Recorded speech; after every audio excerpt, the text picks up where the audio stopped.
Bonjour, donc vidéo de la séance M4 concernant la leçon. Donc on est dans le paragraphe proportion de proportion, le paragraphe petit 3, dans la première partie proportion et pourcentage. Si vous avez regardé attentivement la correction des exercices de la séance M3, ceux de la petite fiche, de la première fiche d'exercice, je vous ai déjà parlé de proportion de proportion. Donc on s'était débrouillé dans ces exercices-là dans le cas d'une proportion de proportion sans avoir fait la leçon parce qu'on avait suffisamment d'informations. Ce n'est pas toujours le cas, donc c'est pour ça qu'on a besoin de découvrir la propriété d'aujourd'hui qui est celle-ci. Donc on travaille avec trois ensembles. L'ensemble initial de référence qui est l'ensemble grand C. Dans cet ensemble grand C, un sous-ensemble que j'ai appelé B. Ici, c'est écrit B inclus dans C. On retrouve le symbole inclus qu'on avait vu avec les intervalles, qui reste valable avec des ensembles, qu'on avait aussi vu avec des ensembles d'ailleurs, avec les ensembles de nombres. Et à l'intérieur de l'ensemble B, encore un sous-ensemble A, donc A est inclus dans B. Donc on part de cette situation, un ensemble A inclus dans B, et B est lui-même inclus dans un ensemble plus grand C. On note P1 la proportion de A dans B, donc proportion qui peut être donnée sous forme de pourcentage, mais pas toujours. Par exemple, on va vous dire, dans l'ensemble B, 10% des individus sont dans l'ensemble A. Et P2, la proportion de B dans C, donc ça va être par exemple, les individus de l'ensemble B représentent 34% de l'ensemble C. Donc en fait, on a la proportion de A par rapport à l'ensemble B, la proportion de B par rapport à l'ensemble C, et la formule qu'on va lire nous permet de déterminer la proportion de l'ensemble A par rapport à tout l'ensemble C. Pour obtenir cette proportion de A dans C, il suffit de multiplier les deux proportions P1 et P2 dont on vient de parler. Donc la proportion de A dans B fois la proportion de B dans C. Donc ça, c'est une formule très importante et extrêmement pratique. On n'en a pas eu besoin dans l'exercice de la première fiche d'exercice, parce qu'on a pu faire autrement, parce qu'on avait aussi des effectifs. Mais si on n'a pas d'effectifs, on est obligé de passer par cette formule. Donc on va traiter l'exemple qui suit. Donc le voilà.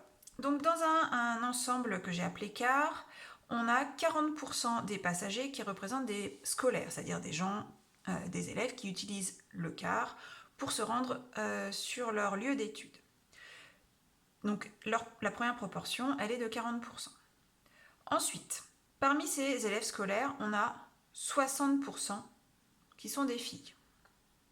Cette proportion n'est donnée que par rapport aux scolaires. Il y a sûrement dans le car d'autres passagers qui sont des filles, mais ceux-là, ils ne font pas partie de ces 60%. Alors, on a bien la même situation que tout à l'heure, c'est-à-dire un ensemble F inclus dans un ensemble S, avec la proportion de F dans S qui est de 60% de l'ensemble S, et cet ensemble S qui est inclus dans l'ensemble car, avec une proportion qui nous est donnée, 40% de car représente l'ensemble S. Donc ici, on va calculer la proportion de filles qui sont dans le bus pour se rendre sur leur établissement scolaire par rapport à tous les passagers du bus.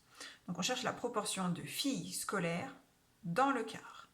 Donc pour faire ça, on va simplement appliquer la règle qu'on vient de voir. Donc puisque on cherche en fait la proportion de F dans car, il faut, je vais la noter P, il faut que je multiplie la proportion de F dans S, que j'ai noté PF dans mon énoncé, multiplié par la proportion de S dans le car, c'est-à-dire ce que j'ai noté P de S. On n'a plus qu'à remplacer par les valeurs. Donc la proportion PF, elle est de 60%, c'est-à-dire 60 sur 100, fois P de S, 40%. Si je reviens à des nombres décimaux, ça fait 0,6 fois 0,4, c'est-à-dire 0,24. 0,24 qui peut s'écrire 24 centièmes, donc 24%. Donc dans le quart, on a 24% des passagers qui sont des filles scolaires, c'est-à-dire qui prennent le bus pour aller à l'école.